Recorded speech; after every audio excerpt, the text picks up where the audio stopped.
to welcome everybody to our 2025-26 official budget hearing. Thanks to our board members who could be here tonight in this lovely weather. Appreciate you coming out. I'm going to turn it over to Dr. Farrell, and he's going to kind of take us through the budget, and will look very familiar to most of you. So every year, we're required by law to have an official hearing on the budget. That tonight is that official hearing. So going through the general budget, but the way we need to present it is through the three-part budget, which is you will see in the newsletter on page 2 and 3. So go to the next slide.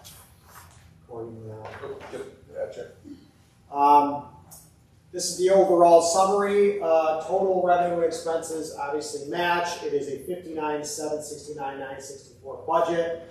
The majority of that budget is paid for by state aid. This is a pretty good year for us in terms of state aid, with a 5.43% increase at $332,833.06. And in addition to that, we also fund the budget by levying taxes on property.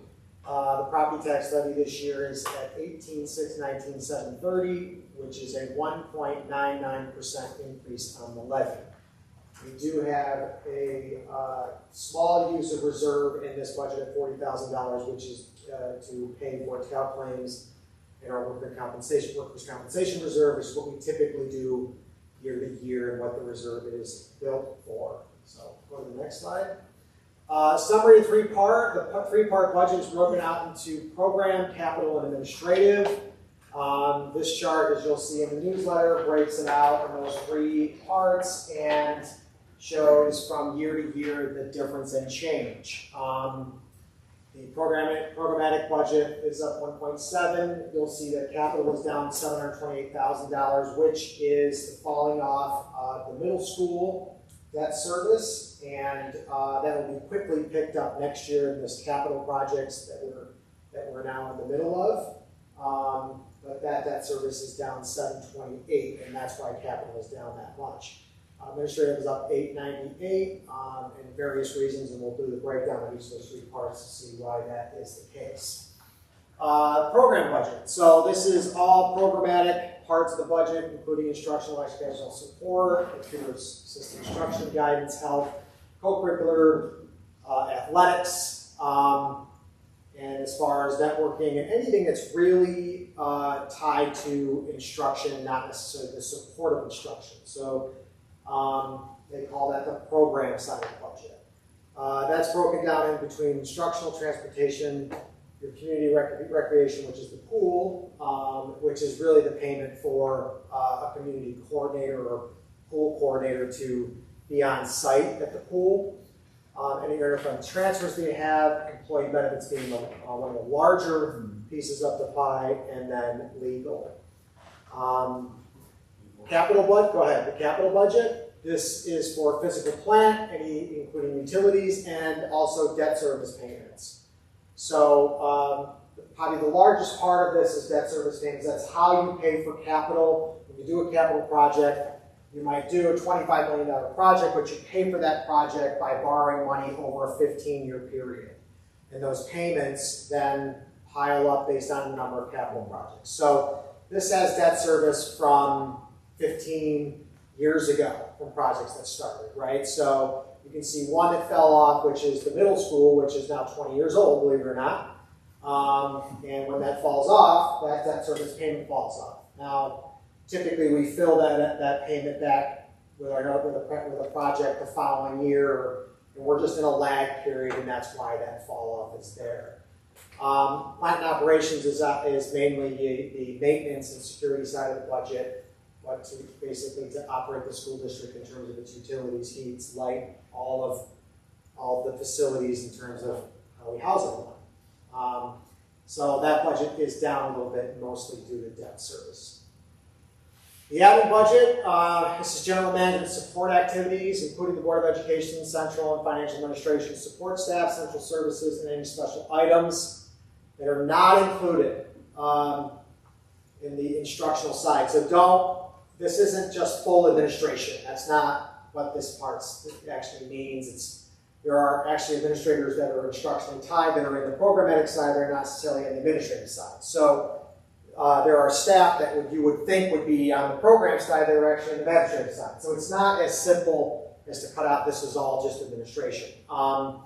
It depends on the position and the program and the service itself. So broken down into 6 categories: the board, chief school officer, which is required, and business administration office, curriculum development and support, and central data processing. That's mainly the networking side of the house. So the majority of that money that's in central data processing and services is done mostly through BOCES, right? So that $1.194 million is paid through what's called the RIPD and the IT budget through BOCES, and we receive aid back on it. And then there's your employee benefits side, but that's strictly at anybody tied with the administrative side for employee benefits. And that's up about $800,000 overall as a program, as a part. This slide is the property tax reserves and fund balance reserves. This will show that we're keeping the fund balance, the appropriated fund balance at 1.6, keeping it the same year to year. We are not putting in a special project as far as capital this year, so it is down from $400,000. You can see the appropriated reserve for $40,000, which is part of that workers' compensation reserve that I was talking about earlier. And then really the most important part of this is the property tax part of this, where the property tax levy is up $363,000 and a 1.99% increase. Next slide. This is the tax cap levy calculation. This slide is in there to allow the public to see that the board did have the option to go to 4.02% if the board so choose, or if the administration so choose to do so. We did not decide to do that. We decided to go at 1.99, and this calculation is required by law for us to complete, and it's got some different steps to it, which we pretty much talked to at exhaust length at board meetings about what it is and how it works. But the point is that the board has chosen not to go out to the full cap. It's chosen to go to 199. Next slide. So this is the budget timeline. We are at really the final stage at this point. This is the official public hearing. Next week is the vote, which is the 3rd Tuesday of every May. And the voters will vote on the proposition, which is to raise or to expend $59,964 and change. Also, there will be the bus proposition for about $1.1 million in change. And there will also be a library resolution on it, which is every year, which is separate from the school district, but is put on the school ballot as required by law. And that is the end of that presentation. Any questions? So I just want to begin, Mr. McNamee, I know you're the only one here today, but if you have questions, they should be directly related to today's presentation. My questions are related to the budget of this school district. Yeah, and all for this year, the public hearing. I received your litany of questions earlier today, and we will take a look at those. No, that's the stuff. The board members here need to have a greater understanding of what's going on. I'm not sure that you have a clear understanding of what's going Well, I have asked to be corrected many times, and I have not gotten a response. I've got a response on my full request to know whether these contracts got legal review. I received a 4-factor conflation, denying me knowledge of whether you had those contracts reviewed by legal. Essentially, the answer is they have not been right. We can address all those questions at a different time. No. Set up an appointment with me. This is a public hearing. They all tie together. I want this on the record. You put it on the record. They've received your litany of emails. I want it for recorded on the record. This is a public session. Yes, that's correct. But it's related to this public hearing on the 2025-26 budget. Yes, it is. And we're not going to go Everything through a I've read- litany of your personal questions. This isn't a personal question. I'll just ask the board. The budget, for instance, let's talk about the high deductible health plan. If any of you believe that is in any way, shape, or form a high deductible health plan, or an honest health plan, we've got a problem. If that is not the case, Mr. Green, I've asked for explanation. 1 year ago, I sent you a letter about this. Do we understand? Do you That what recall that we met multiple times and talked through all of these things? No, we didn't. Yes, Not we on did. the health. Dr. Farrell, did we not meet multiple We times? sat and talked about it multiple times. We sat in the We conference did, room. we did.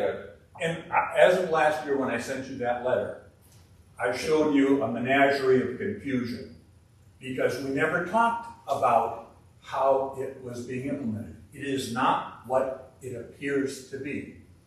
I'm going to use an example of budgeting and where money is going. I'm going to jump to that. Well, first, budgeting. This year, we use the most current information to make the decisions on what's going forward. Now, I've provided this chart table to y'all several times. Now, how do I phrase it? It can't be expected that someone would naturally be able to understand this. But what this does is it illustrates a phrase that they eat their own. What we have here is a spread of set teacher salaries by quartile.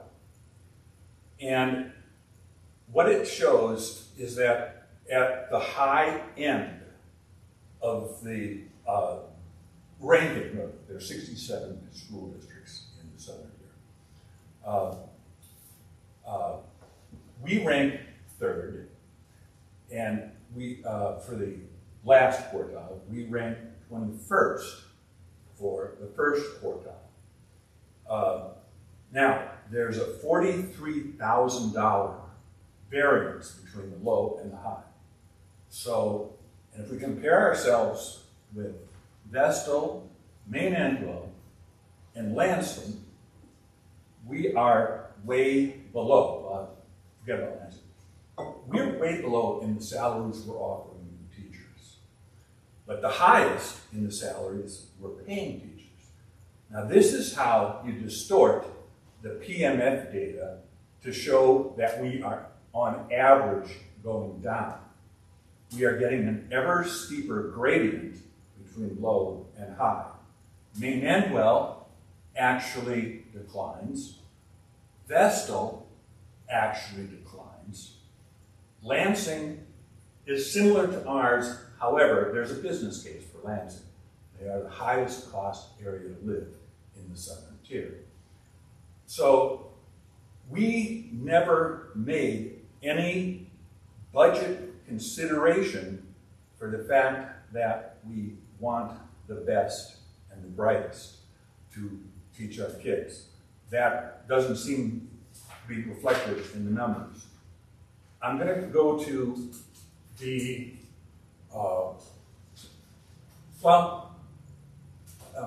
procedure. The current OAEA and OATA labor contracts are unsigned. They are not on the See Through New York website. They have, I've tried to lay it out for y'all before, but it's so complex. God, you need a flow chart to understand it.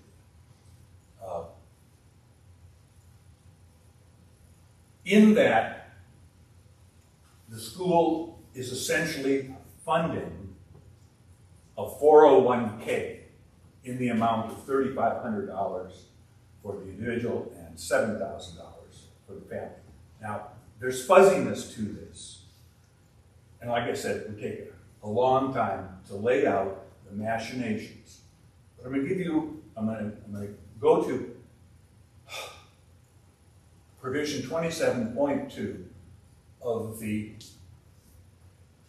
OA Administrator and Supervisors Association Can I contract. stop you right there? Are you familiar with IRS code? Um, IRS okay. IRS code determines what a 401k, a 403b, and an HSA and an HRA actually are. Yep. So what you're doing is you are conflating. No. Yes, you are. Let me explain myself. You are conflating IRS code in conflating that HSA and HRA are somehow tied to 401k and 403b. I'm They using are not. the They 401. are, the law and the rules are very simple on this, Hay.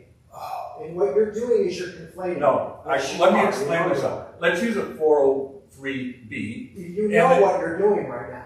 I'm trying to You're explain saying something. that that money that's being funded for an HSA and HRA fully under the law of IRS code, because the IRS deems whether that can happen or not, is a 401k. Is that what you're doing? No, right it's now? similar. It is a It's similar, healthcare. but it's not this. It's not exactly. It's not. The tax treatment is You're very similar. conflating the two, are you not? No, Then how can I'm you using say it it's a as an 401k? analogy.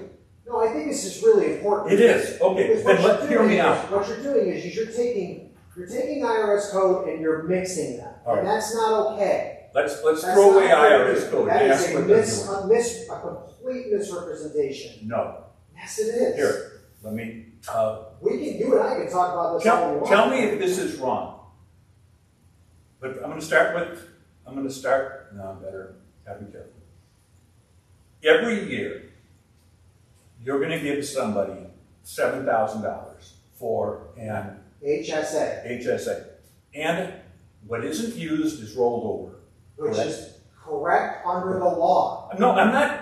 Yes, The whole thing is correct under the law. which is what the It's IRS all in created. accordance with Why the did law. Congress pass HSA and HRA under Reagan? Why? Do you go back and look at the law? Did you Okay. read it? This I is read a it. public hearing. I'm not interested in arguing with you. What you're doing is you're conflating something that's not okay. Wait, Our employees- time out. That's Look, what you're doing then. I'm What sorry. this That's not is, okay. is it's a means of tax-deferred income. Can we agree on that? That's not entirely true. I know it's not. What you're doing Jesus, is gotta no, keep no, it no, simple. no. That's not how that works. The IRS code is very specific about this. Why did Congress pass this back in the 1980s? Wait, I'm going to ask you a question. Why did they If pass it? I only deduct $100 from my $7,000, Correct. how much will I have 3 years hence? Well, that depends on what happens with the money. Without any interest, but I deduct $80. I have no control over what someone does with their money. Okay, this is. What happens if they use $7,000 to pay claims?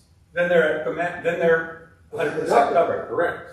Okay, So what incentive is there when we think Do about you- consumerism from a What do you health think most standpoint? corporations do in America when it comes do to we this? understand that the $7,000 remains basically intact at the end of the year? They're not deducting from the $7,000 Yes, they are. Every time when my kid goes to the doctor, hey, of significance. They are not time out. deducting. No. I have a family. I have 3 children. And if those 3 children go to the doctor, or if one of them goes into the hospital or something happens, I pay out of that $7,000. Yes, you do. Maybe. So what's Maybe. wrong with that?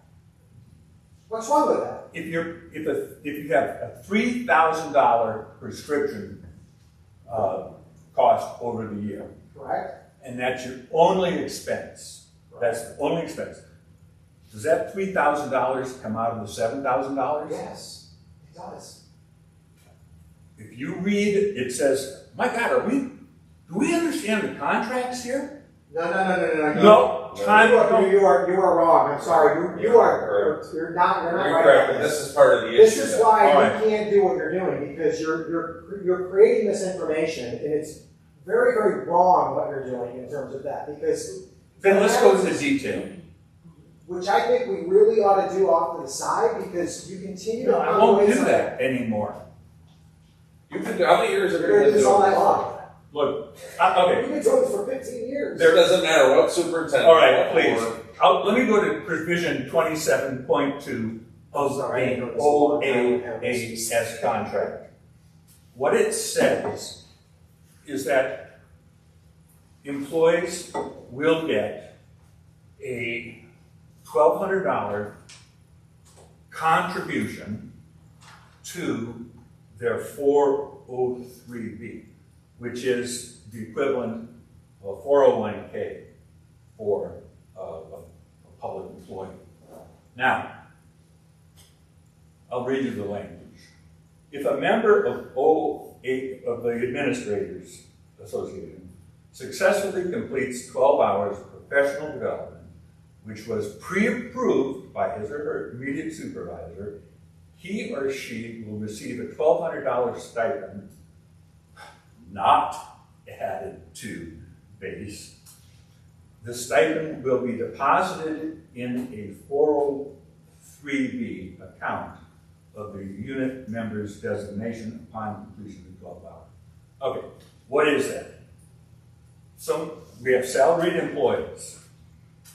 They come in, it's summer break, they spend 12 hours hearing someone talk about social justice warriors. And they sit there, they put their time in while we're paying them, and then they get $1,200 added to their 403B. Now, how many times a year can they do that? As many times. How do you determine that they would be doing it during the day? How do you not know that they would be doing it outside of the normal work day? Because it doesn't say. Wait a minute, how many times, what do you mean, how many times they would do that? Okay. They would do it once. How many? No. Where does it say once? No, this is serious stuff because it was abused in 2010. This is a repeat of 2010. What's 2010? That's the 650. No. He's It's back not. on that again. The It's the 650 that teachers It's used not. to get. They're to take the entirely course. different. They are written. That's out of the contract. It's been out of the contract now for years. No, they are not. But we continue to talk about it. I challenge you this. Get an outside professional to go through this stuff. I sent you a brochure put out by the attorney that we all use, the school uses. And they offer to support the school district in contract formation. In other words, find the bugaboos, write a contract which is in the best interests of the school district. Now, didn't that come up in the last audit meeting? What we're doing every year, how many, if you work for a private enterprise, if you're going to go into a 401k, you're going to contribute something. You don't find for-profit organizations which have an unfunded 401k. You are a non-contributory 401k. You have a 401k in the real world is you put some money into it and your employer matches it. Lockheed. You put $1 in and they add 20% to it. You put 20 cents. They will put, they're the highest, or they're one of the highest. For every $1 you put in, after a certain amount, they put in $2. They always want the employee to have skin in the game. Now, take the clause that I have here, read it, and tell me if the immediate supervisor can't approve multiple 12-hour blocks of time so that we can donate. Let's say they do 72 hours, that would be $6,000. Because that's not the way, how the clause is written. It's not. That's not what happens, eh? That's not what you're doing, but what you can do. Well, no lawyers review this, correct? We have an attorney. Then why don't you tell me? That negotiates. They We've were been over this multiple times. Wait, time out. Did you have the contracts, the current contracts, reviewed by the district's attorneys? We have a labor relations attorney. He's an attorney, Uh-huh. and he provides a service to the school district when it comes to negotiations. He actually works with multiple school districts All right. in this region. Why do we have a provision in the OTO contract which is so vague as to subject us to an unbounded legal expense liability? You're talking about arbitrary clause? You still- Arbitrary, Yes, yes. You he still on that? Yeah. We're doing this we're still doing this one. It has to be negotiated out. What, you're gonna negotiate it out now? I'm just telling you that's how we would get it out. We have to get it as a negotiation item. Why didn't you do this 10 years But let ago me when I ask you a brought it to your question, Dave. attention? Hey, how much arbitration have we paid in 20 years? Probably less than 60,000 every year. A lot less than that. Okay, well, that's your legal retainer fee. I mean, I think, no, you have to have legal retainer fee anyways for legal matters that go on every single day in operations in the school district. Okay, you have a $6,000. It has nothing to do with that arbitration clause. Nothing. Okay. It doesn't. It Wait, doesn't. okay, it does. Okay, It you does know not. what? All right, We haven't sorry, been it to does arbitration. not. We have not been to We arbitration. have not been in arbitration, so why do you keep harping on a clause in which has never come up in 20 years? All right. The entire time here, it's never come up. Here's why. Page 5G in both the 2023 and 2024 financial statement says, I'll read it to you. Pardon me. Fine.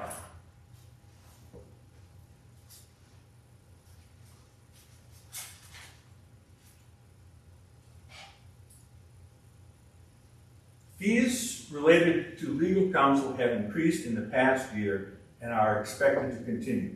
The school district anticipates these fees will likely increase over the coming years. It has nothing to do with arbitration. Absolutely nothing. Nothing. All right, go to the clause. Oh, I don't believe this. It doesn't. It says you will share equally in the expenses with the teachers union. Why? Hey, you're only talking about the teachers union contract, right? How many grievances or anything has happened in the last 20 years? I've been here. this is Guys, 19 years. let me speak to you. There could be an issue, and we need to go into arbitration on it. And the contract provision says we will share equally the expenses of arbitration. Now, we can spend $20,000 on the issue, and the teachers union might spend $2 million on the issue. All right, how much do we have to pay? We have to pay $1,010,000 to share, because this is how the teachers union has the ability, should the teachers union elect to beat us down with money, they can do it. Further, we don't know how much they may choose to expend. Now, how do I come to this conclusion? Because I read the contracts in the Broome-Tioga County. You can't find another one that has verbiage like this. Vestal, which has almost an identical phrase in it, they spell out transcripts, expert witnesses, They highlight what those expenses are. In our contract, it says, if any, that single clause is written for the not very sharp of mind. Vestal's is written for the sharp of mind, who, before they will go into litigation or arbitration, will say, what kind of expenses are we looking at here? We don't, there's no alert as to what this could cost. And that's the same thing with, let's just say, there's no intent to defraud with the provision 27.2 of the supervisory contract. It has all the ability to be abused. And if the 12 hours are for a salaried employee are spent during work hours or outside of work hours, I still ask, why are we paying $1,200 for someone to get into the philosophy of educational whatever? You know, this provision, we don't need, there is no need for these 12 hours. If there was a need, then we would deal with it. We would express it as need. Again, this, in the 2010 kicker clause, the $650 was for all the OATA employees, and it could be essentially on any subject you wanted it to be. There was no linkage to any school need, to any definitive school need. And they call it a stipend. The clause uses the word stipend. Paying them to sit for 12 hours is not a stipend. It's a flat-out payment. That word is used as a distraction. This is how our contract is written. In the healthcare clause, the words high deductible health plan or HDHP is nowhere in the contract. In all three contracts with the big lady, that word doesn't show up. It does say there will be zero insurance copay. I can't remember the right word. Now, why wasn't the summary and coverage of healthcare benefits an attachment to the contract? It was so no one could, it never came before the board. And contradict me if I'm wrong. Did the approval of the OAEA contract and the OATA Do you contract? have questions about this public? Does that have something to do with the 25-26 budget? Because these folks work really hard here and spend a lot of time at the district. Money, this budget, without board approval, $160 million was committed to without due process.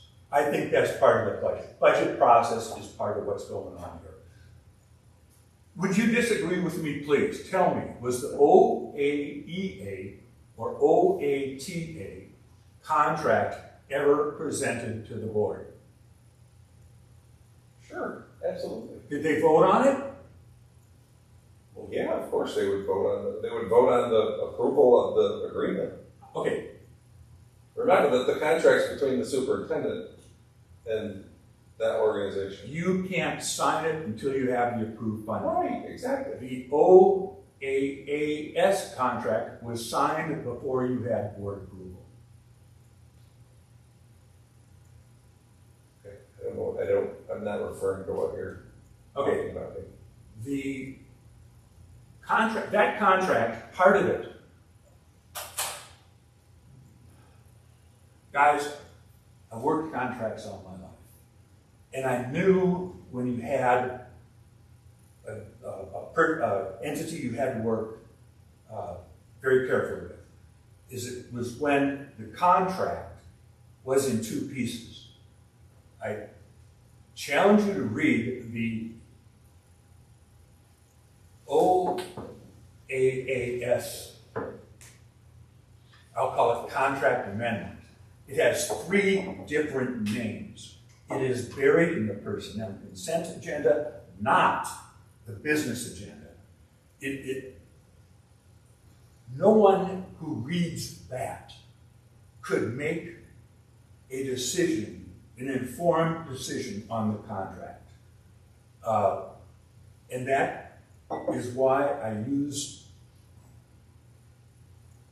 here, contradict me, please, if I'm I'm wrong. not interested in contradicting. Peg, I will say this, I will take a look and I'll read through that. Thank you. I will say regarding the health insurance plan, being familiar with the same plan in another district, the district, quite frankly, is leading the area in terms of trying to contain health insurance costs. Ours The is same. theirs, Well, both. okay. The amount of money that was saved by going to the high deductible plan was significant. The only way to get the bargaining units to agree to it was to fully fund their deductible. That was the only way that we were going to change the indemnity plan Yes. to the high deductible plan. So from the savings was passed on to the employees, individually, family, $3,500 to $7,000. Now, after 3 years, those health insurance those costs are creeping back up, and we need to look at other ways. And we just voted to move to pursue the Marathon Health Clinic in another way. But so I can't speak to what happened when it happened, but I'm familiar with the plan. It would have never happened if the district did not fully fund those HSA deductibles. I agree. I did provide everyone with a spreadsheet. And this was what I used to try and emphasize or to illustrate that there's a problem. Our healthcare, our medical, as identified with the accountant, is flat for the past few years. And I didn't understand BOCES talking about healthcare because, for the past few years, because healthcare expenses for the school districts have somewhat leveled out. They've kind of plateaued. Now, the thing that needs to be asked is Maine Endwell implemented almost the same thing except the deductibles for a high deductible health. They're exactly the same. And I believe they're the exact same. Yeah, I believe they are. it's okay. There are key differences. Co-insurance, 0. And go to the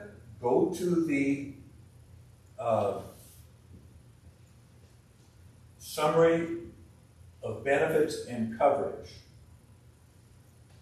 and figure out how much an individual is going to spend for a $3,000 drug prescription during the year. Do the math on that. And if you say they're going to spend $3,000, and that's right off the top, I'm talking about that's the only expense they have. That's based on the insurance Excelis's negotiated price.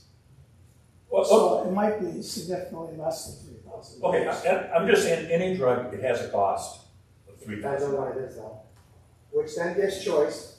So hey, let me bring this up to you. So if that employee has a chance to take a generic drug that only costs $150 versus a non-generic drug, what benefits them more?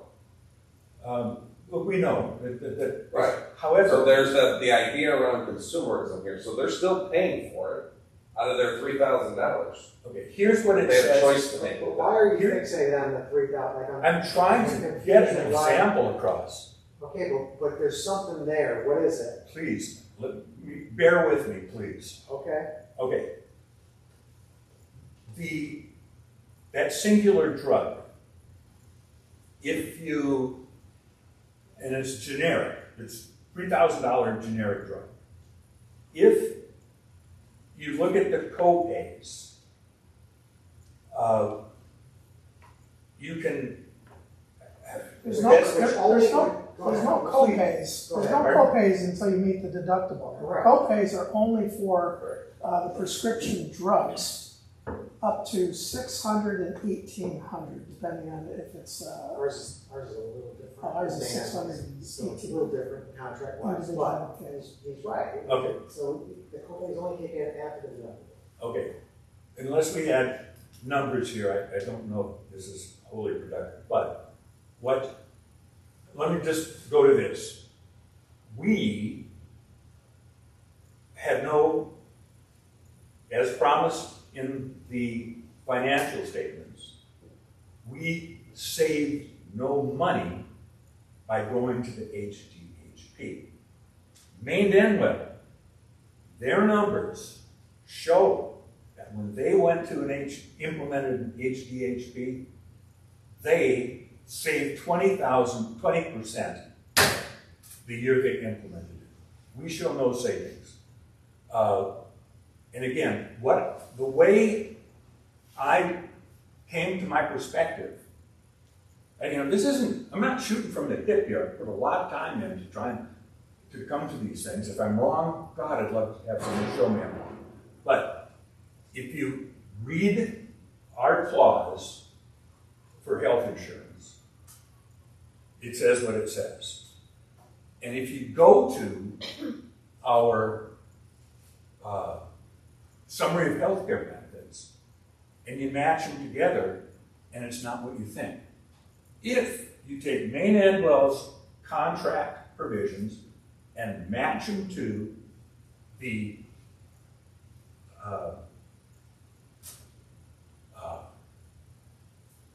summary of benefits, you will see two entirely different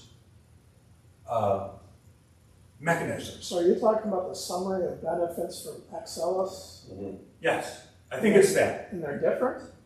Oh, you gotta, if you want to see something, you look at those. I'll look at those two. You look at the summary of benefits for the OAEA and the OATA, ours, and compare them to Maine Endwell's. And it should knock you off your feet. We should have, Maine Endwell, when they did their thing, they did a singular plan, summary of benefits. It's identical across all the unions. Ours is spaghetti. If you recall, I sent a letter this year, where you have an individual and he's surrounded by all sorts of confusion. So if I understand you right, if I'm an employee, I don't get the classic blue plan that the teacher gets? Is that what you're saying? Let's see. Because they do. Classic. I'm just using a name to say it's classic blue. Classic blue. That's what it is. Come do we claim? on. School That's what you're district, claiming, is that one employee gets different than another? In terms of yes, the plan? very much so. You look at the OATA contract and the OAE summary of benefits, and then let's have a budget meeting and start talking about what's really going on. It's not. And It's not. I would, I'm sorry, it's not. can someone, Listen, can you pull them up this all right night now? long, but I'm telling you, it's not. And it's okay, you keep saying things that are just not true. Please, I'm to sorry, you Dave, good board I members, have to say to you, please, I have to look at the say, difference between the two there plans. isn't a I want- Okay. If you, and I'm talking about, the attachment that isn't in the contract. You're talking about access to whatever the summary of our plan is, correct? Classic Blue, I'm calling it. Okay. Yeah. There are separate plans for OAEA and Okay. OATA, and they are unbelievably different. Check that out. Now, I'm going to ask you, I'm going to ask you, this curve of us having the lowest first quartile of teacher salaries and our neighbors, Vestal and Enro, being Vestal, 11,000 more than us, Maine, 3,000 more than us. Just Vestal started salary a couple of years ago, went to $58,000. All I gotta say is, this is the 2024 data as published by NYSED. I think we've talked about this before though too, that the 650 has created some of that, Okay, that bubble yeah, that you've Thank you. from 2010, Talk yes? about it. we have a disproportionately high salary for our more senior teachers. That came about through skullduggery, period. Now,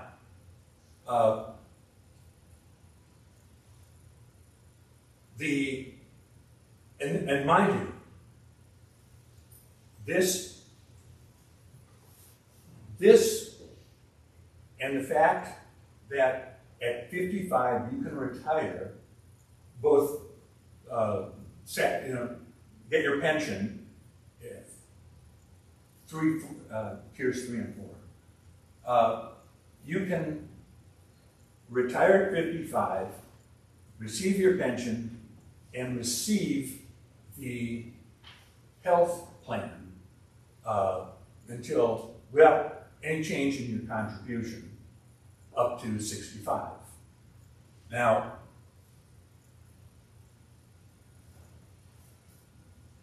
let me hold on to the premise and tell me if I'm wrong with the numbers. Anyone who enrolls in our health care, unless they have extreme needs, is going to have a net financial benefit for enrolling in our health care plan. Now, you get to be 55, and we're paying you to have a health care plan. And then at 65, we're paying you a health care savings account. Does that make sense? 65 is on Medicare. Yeah, That's right.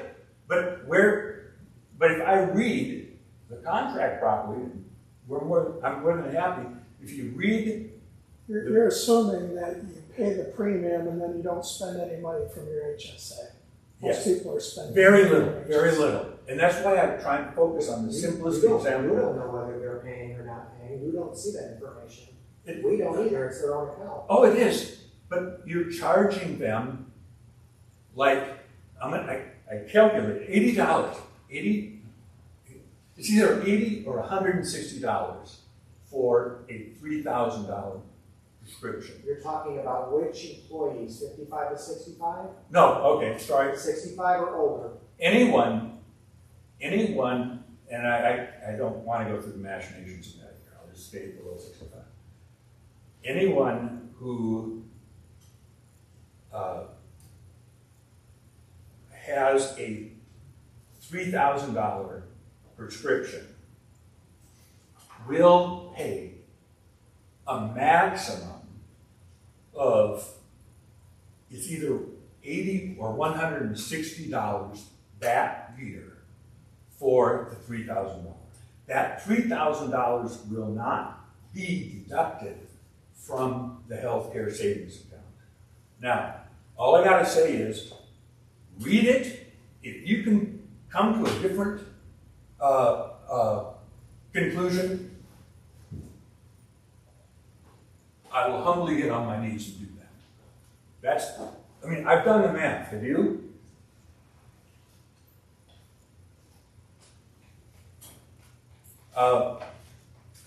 Guys, I heard you say that we have a lawyer who aids in the contract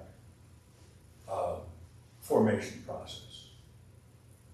But I couldn't get an answer that we've ever had these contracts reviewed for legal purposes and in the best interest of the school district. There are things, how would I phrase it? The vagueness and the ambiguity of so many provisions would get a corporate lawyer fired and never find work again. That's how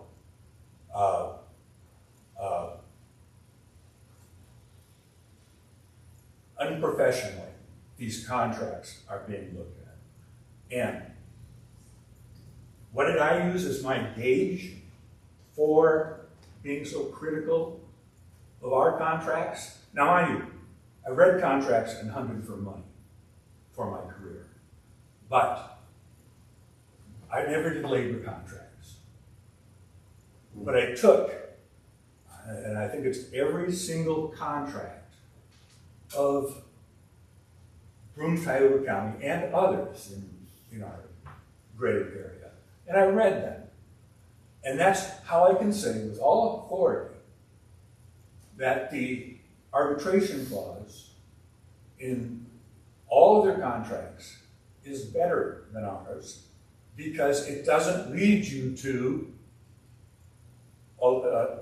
doesn't define by implication arbitration costs as nothing, or if any.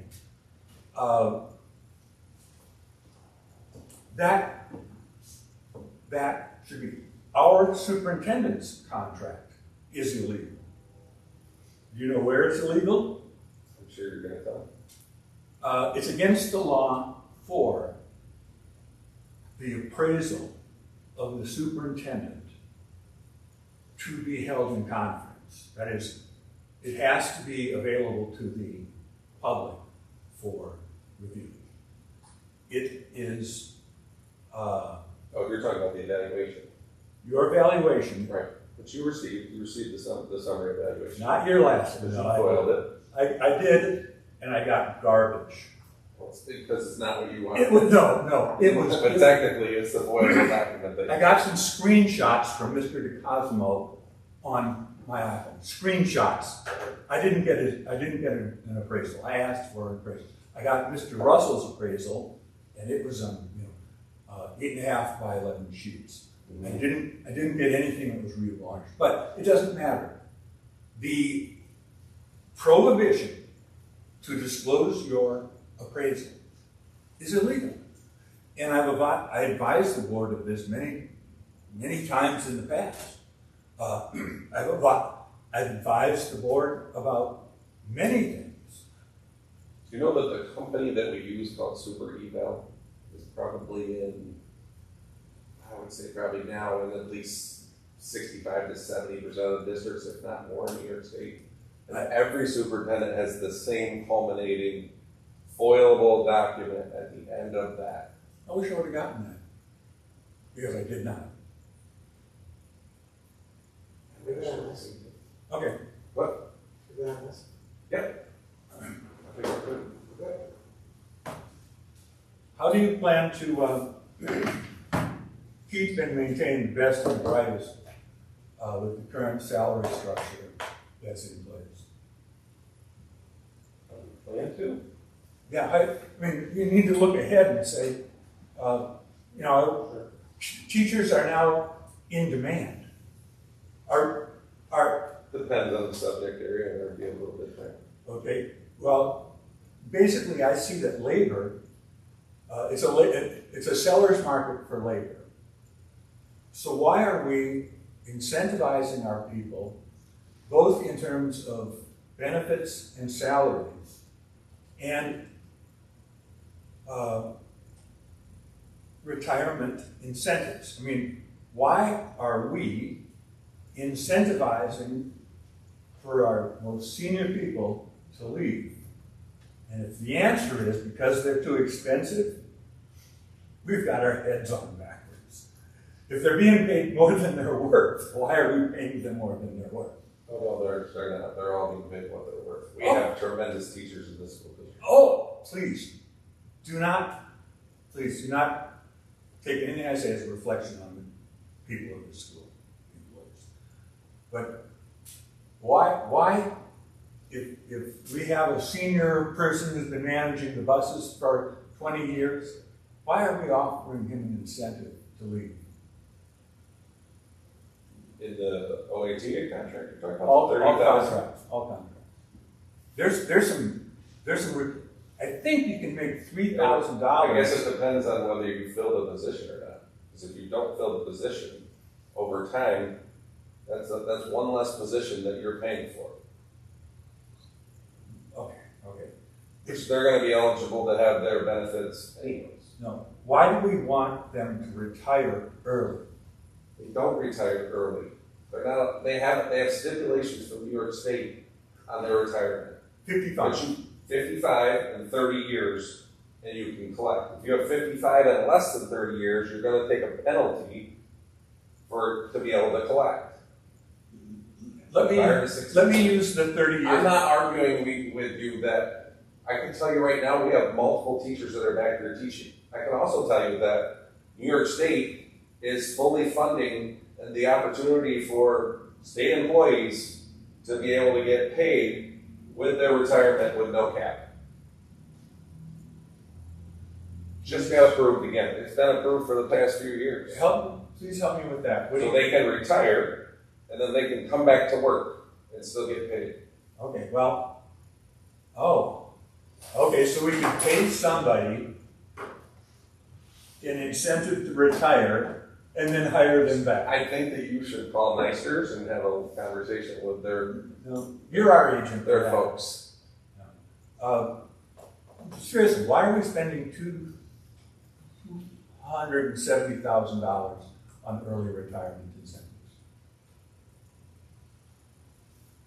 It's I mean, their the- contract, it's been there for a long time. Contract. It's- You think that they're just gonna say, take it out? Okay, should we keep those provisions in the contract and Labor. doing them? Public labor contract negotiations is probably extremely different than what you experienced, Dave. You have more power in the forthcoming negotiations than I think any school district in New York ever had.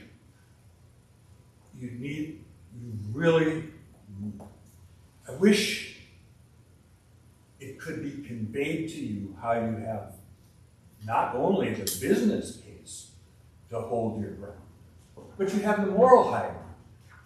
And if you take apart the contracts and look at all the benefits, I was talking about these 403B, the equivalent of 401K, and the health savings account.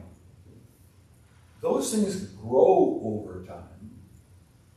And mind you, again, we're not, in industry, if you have a health savings account, you're going to contribute to it. And let's remember where we came from.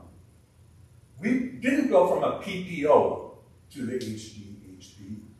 We went from an indemnity plan to where we are. Maine Endwell went from a PPO. You had an indemnity plan? Yes. Okay, all There right. was a PPO option in ours, and some people did use the PPO option Okay, all right. in the old contract. Thank you, that's information for me. But we I have, don't know why it makes a difference. medical expenses make a difference? Well, in terms of the two different plans, they're just totally The different. school district pays the claims. With the indemnity plan, there is no incentive to keep the costs down. Correct. That's why we went to the high deductible plan, to reduce probably by 30% Okay. or 20% the cost of the claims in the first couple of years. The only way to get the bargaining units on board would have been to take this, because they want some of that savings. And it was given to them in the form of contributions to the HSA. And that's a square deal, so long as we get to share part of it. We should have seen a 20% decline in our costs. I suspect we did. No, it's not in the numbers. I was very careful. I gave this to the board. We're flatlining. We have no savings whatsoever apparent in the numbers from going to the high deductible plan. And I'd be happy to walk through the spreadsheets with you to show you that. Maine and well, 20% savings. Owego, no savings. It's the public record. Comptroller has it, NSED has it, and it's there. And this is the kind of thing that the budget process should be presenting to you. In other words, our staff here shouldn't say, okay, here was our expenditure in 2019, 20, 21, 22, 23, 24, 25, and here's what's happened to it, here's what we expect from here on. It says in the financial statement for 22 and for 23 and 24 that we're saving money from it. It's written, it's public record. I challenge you to find any savings that resulted from the HTHP. And I'll just ask, why isn't the term used in the contract? And why aren't they signed? Why are there no signed copies of contracts? I'm sure there are. Okay, I've asked Mr. Francisco Here's what I'll for also them tell you. twice. That I've been here almost 10 years now, Mhm. and we spend more time getting documents for you that you FOIL Mhm. over and over and over, and a lot of times they're the same documents that you're FOIL. Careful with that one. So it gets a bit challenging when you want to argue about all of these things and how much things cost. People's time costs money. But it's Our the law. attorneys, when we have to share things with our attorneys, that's going to cost money. And I believe that this has been going on for probably 20 years, however long. Yeah, we've I been thought we were doing making this. some systemic changes. We have, Bear with me, I gotta get back on the train of thought. I'm sorry. Yes, I foiled Mr. Francisco for signed copies of, well, wait, I'm sorry. I don't know if I made it official, many times I just asked. 4 signed copies of both contracts. There aren't any. Second, I went to the record and I looked for board approval of the OAEA contract and the OATA contract. I looked hard. I could not find it. I mean, I spent, so as not to make an error, I had to knit through all of the board docs from 2021 to present to ensure that I didn't miss anything. So these contracts didn't go before the board. Further, it is amazing that the video records that were at one time posted with the BOE meetings, they disappeared, the video recordings. Now, when I asked where they went, pushed it, they had been moved to the Owego YouTube channel. Today, I again looked to see if any of the video recordings prior to 10/26/23 were up. None came up. And thank you, I'm sorry if this has bothered any of you, but I do believe there's some very, very systemic, deep, and pervasive problems here. We could do a lot better, and I'll just say, I hate to be like picky like this, but I mean, our 8th grade math performance is poor. Where has any resource been allocated to change that? It's been that way since before 2011. It hasn't changed.